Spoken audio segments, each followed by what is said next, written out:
Brian Kelly has given 23 years to the CIA. Then one morning in 1999, the FBI tells him he is a Russian spy. Within weeks, agents follow his children to school. His neighbors answer questions about his character. His security clearance, the thing that defines his entire professional life, is revoked. His marriage begins to crack under the weight of 24-hour surveillance. Brian Kelly is not a spy. He is not even close. But 3 offices away, inside FBI headquarters, a man opens a classified file on this very investigation and smiles. Because he is the mole they are looking for. He has been the mole for 22 years, and not even Moscow knows his name. Something is wrong inside American intelligence. It begins quietly. An operation in Moscow goes dark. A source stops reporting, then another, then a third. By the late 1980s, the pattern is no longer deniable.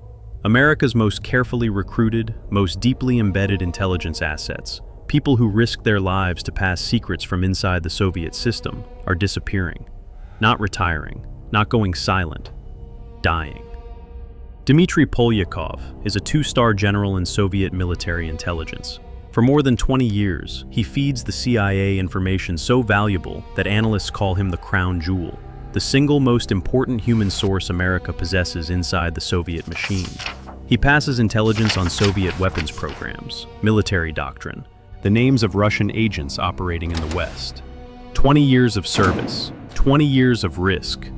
Then, in 1988, Soviet authorities arrest him. The trial is brief, the sentence is a bullet. Polyakov is not the only one.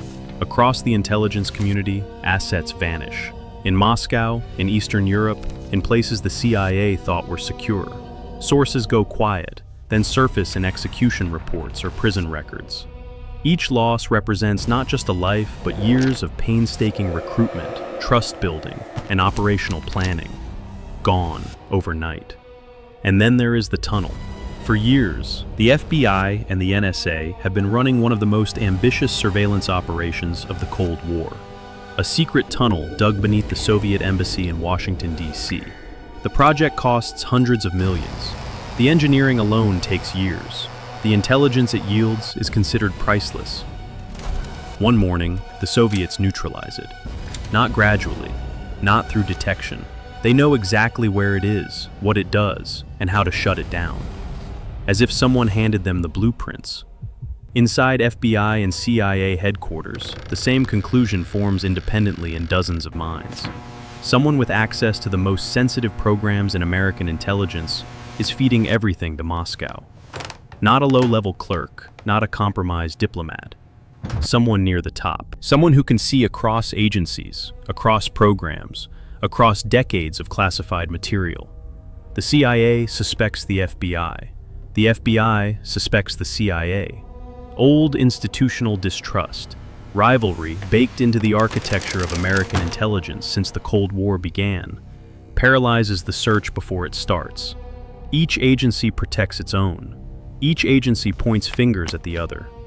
Finally, under pressure from losses too catastrophic to ignore, a joint task force is assembled. FBI and CIA investigators working together for one purpose: find the mole before anyone else dies. They build a profile. They cross-reference access lists. They analyze timelines. And slowly, methodically, with the confidence of professionals who have done this before, they narrow the search. They find their man. And they are catastrophically, devastatingly wrong. Before we get into how the FBI built the case against the wrong person, and how the real spy watched the entire investigation from inside the building, make sure you're subscribed. What happens next is one of the most devastating intelligence failures in American history. The profile is specific. The mole has access to human source programs, the identities of agents working for the United States inside the Soviet Union. The mole has access to technical surveillance operations, the tunnel beneath the embassy. The mole has been active since the early 1980s, possibly earlier, and the mole almost certainly has Russian area expertise, the kind of background that would explain both the access and the motive. The investigators look at this profile and reach a conclusion that feels obvious. The mole is CIA. The logic is clean. The CIA runs human sources abroad. The CIA has the broadest access to the compromised programs. The CIA is where a person with Russian expertise would naturally operate. The FBI, in the minds of FBI investigators, is a domestic law enforcement agency. Their people chase bank robbers and organized crime. Espionage is Langley's world. So they focus on Langley, and in that focus, they find Brian Kelly. Kelly is a career CIA officer. He specializes in Russian operations, anything that connects him to Moscow. They find nothing. They interview his neighbors. The conversations are careful but transparent in their implication. Questions about his habits, his finances, whether he travels alone. In a quiet suburban neighborhood, the message is impossible to miss. The FBI is watching Brian Kelly. His security clearance is revoked. He is pulled from active duties. 23 years of service, reduced to a man sitting at home, under surveillance, waiting for charges that have not been filed because the evidence does not exist. His marriage fractures. The pressure of living under constant suspicion, the agents outside, the knowledge that every phone call is recorded, every errand documented, grinds down the trust between him and his wife. The family bends, then it begins to break. Kelly submits to a polygraph examination. He passes. The FBI dismisses the results. He tells them directly, repeatedly, with the quiet insistence of a man who has spent his career in intelligence and knows what a real spy looks like. You have the wrong man. They do not listen, because the profile fits, because the institution needs a resolution, because admitting they might be wrong means reopening a search they believe is finished. And while Brian Kelly sits in his living room, watched by agents who are certain they have found America's greatest traitor, someone else is reading about this investigation with very different eyes. He is not in Langley. He is in FBI headquarters. He has a desk in the counterintelligence division. He opens the classified updates on the mole hunt, the very hunt for him, and reads every word. He knows who they suspect. He knows what evidence they have. He knows what they will do next. And he knows, with absolute certainty, that they will never find him. 1976. Robert Philip Hanssen walks into the FBI's Chicago field office for the first time. He is unremarkable, tall, thin, socially stiff in a way colleagues will later describe as off-putting. He has a background in accounting and dentistry, an unusual path into federal law enforcement. The Bureau assigns him to financial cases. He processes numbers. He reviews ledgers. He wants something larger. What he gets, within a few years, is counterintelligence. It is the assignment that will define everything. The counterintelligence division is the nervous system of American espionage defense, the unit that identifies foreign intelligence threats, monitors suspected agents, and protects the most sensitive programs in the U.S. government. An agent inside this division does not just see secrets. He sees how secrets are protected. He sees the locks, the alarms, and every blind spot in between. Hanssen sees all of it. 1979. 3 years into his FBI career, Hanssen approaches the GRU, Soviet military intelligence. The offer is blunt. He will provide the names of Soviet officials who are secretly working for the United States. In exchange, he wants money. The GRU pays. The names go to Moscow. The betrayal begins.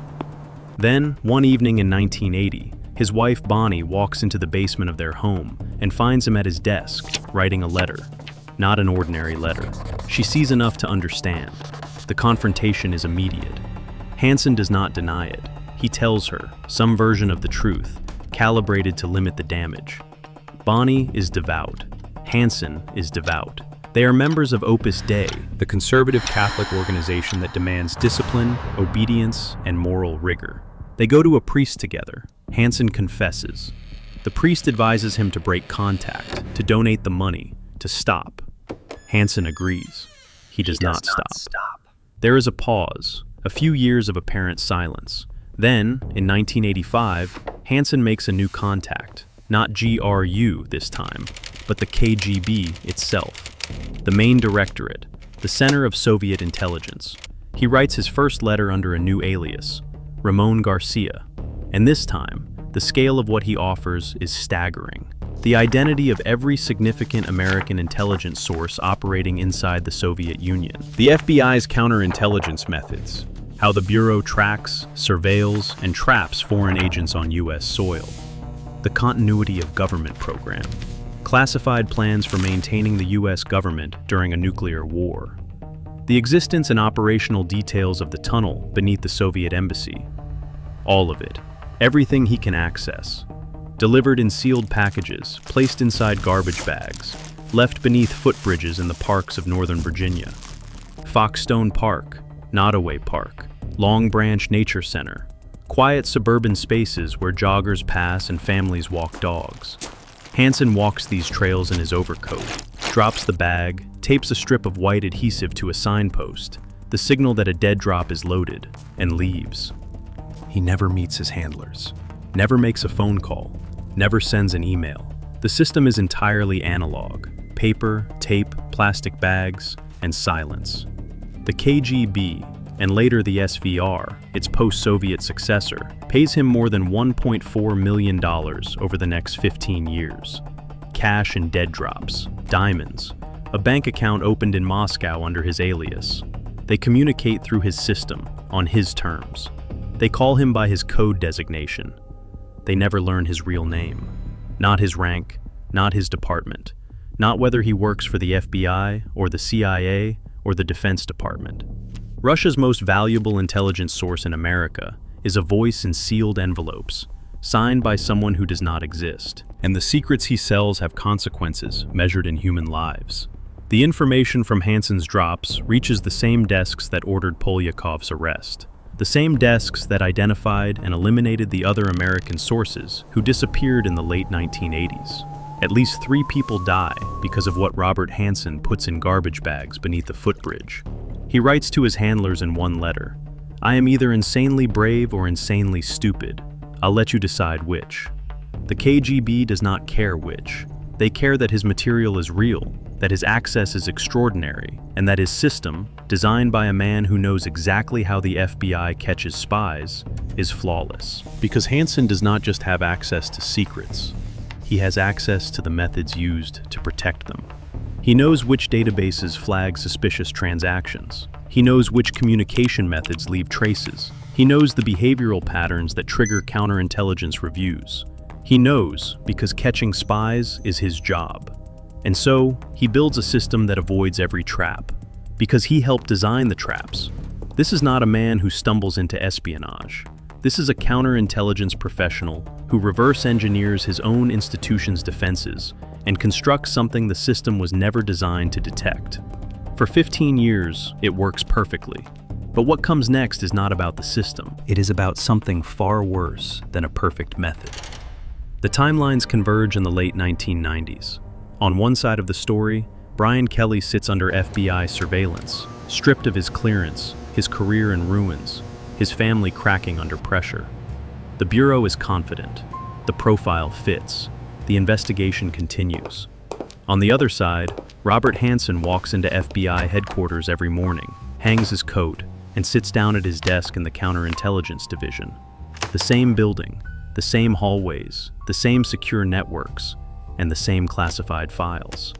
Hanssen's position does not merely allow him to continue spying while the investigation targets someone else. It gives him something far more dangerous: real-time access to the investigation itself. He reads the updates. He sees the evidence the Bureau has compiled against Kelly, the circumstantial case, the surveillance reports, the profile analysis. He knows what they suspect. He knows what they plan to do next. He knows exactly how far they are from the truth. The answer is infinitely far, because the truth is sitting 3 offices away, reading the same reports they are writing.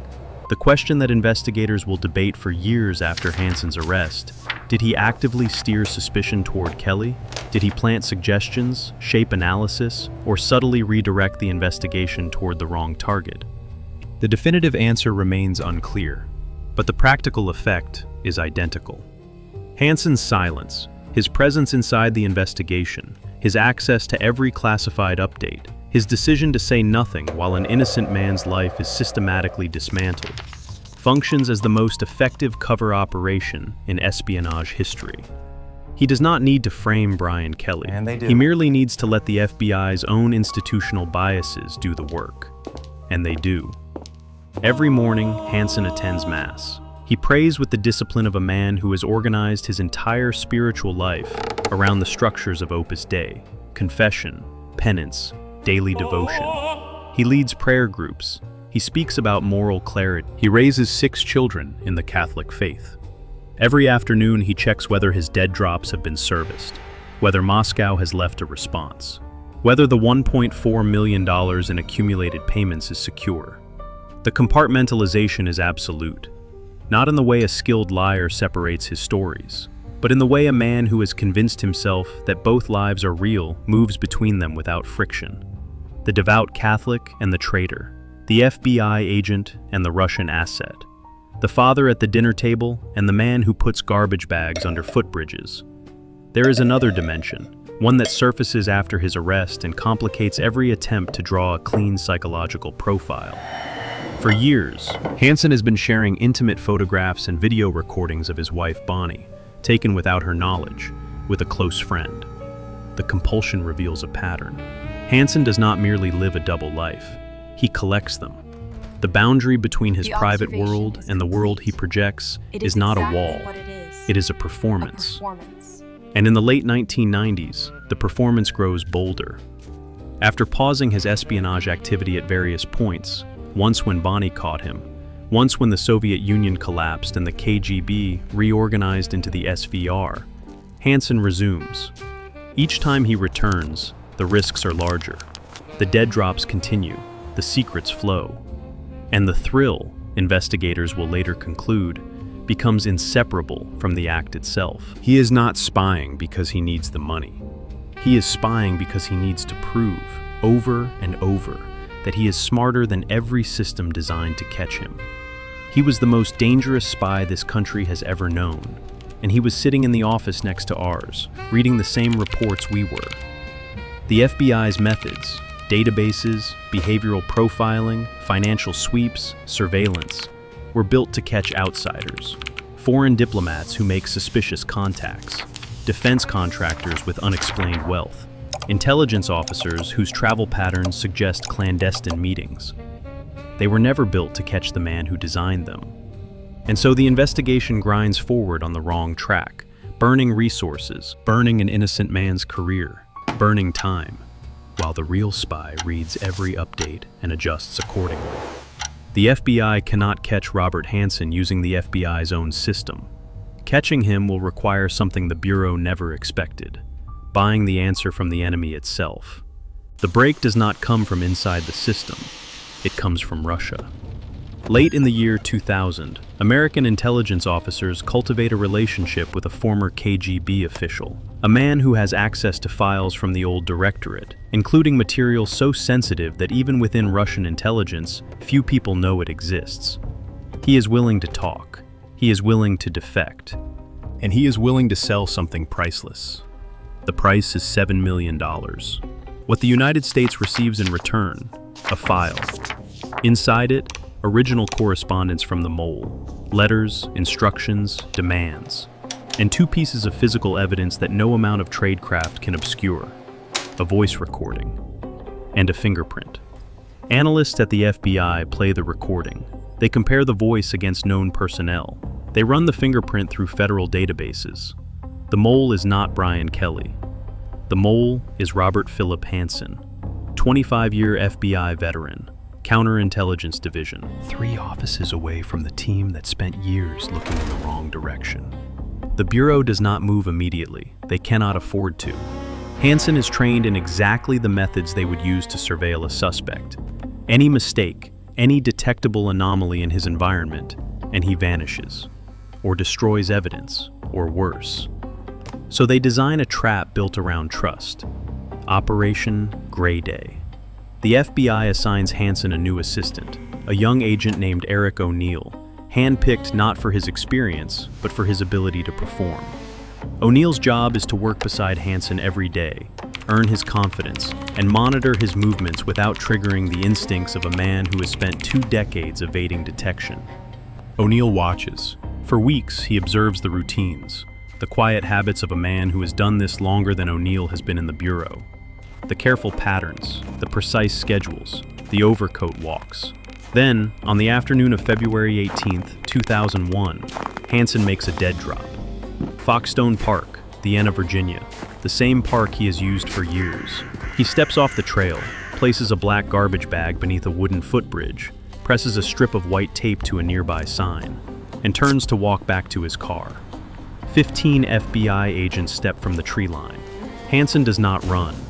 He looks at them. 15 colleagues, 15 members of the organization he has served and betrayed for a quarter century, and says 4 words. "What took you so long?" Robert Hanssen pleads guilty to 15 counts of espionage and conspiracy. He cooperates with an extensive damage assessment, the government's attempt to understand the full scope of what he sold, in exchange for avoiding the death penalty. The sentence, 15 consecutive life terms, no possibility of parole. He is sent to ADX Florence, the federal supermax facility in Colorado, 23 hours a day in a concrete cell. 1 hour of solitary exercise, no contact visits. The most isolated imprisonment the federal system can provide for the most damaging spy it has ever produced. He dies there on June 5, 2023, alone. And Brian Kelly is formally cleared. The FBI acknowledges, quietly, that the investigation targeting him was wrong. He receives a financial settlement. He receives a letter. He does not receive an apology. The years do not come back. The career does not rebuild. The marriage does not unhear the conversations recorded through its walls. The neighbors do not forget the agents parked on their street. Kelly spends his remaining years in a kind of cleared silence, a man proven innocent by the system that accused him, but never fully restored by it. He dies in 2011, a decade after Hanssen's arrest, in a suburb not far from the parks where the dead drops were made. The most dangerous spy in FBI history was never caught by the FBI. He was purchased for $7 million from the country he served and the innocent man the Bureau destroyed in his place. The man who told them over and over that they had the wrong door was never made whole. Robert Hanssen operated for 22 years inside the FBI. Brian Kelly paid for 3 of those years with everything he had. If the Bureau hadn't bought a file from a former KGB officer, Hanssen might still be making dead drops in Virginia parks. What does that tell you about the systems we trust to protect us? Drop your answer in the comments. And if this story stayed with you, subscribe. The next one cuts even deeper.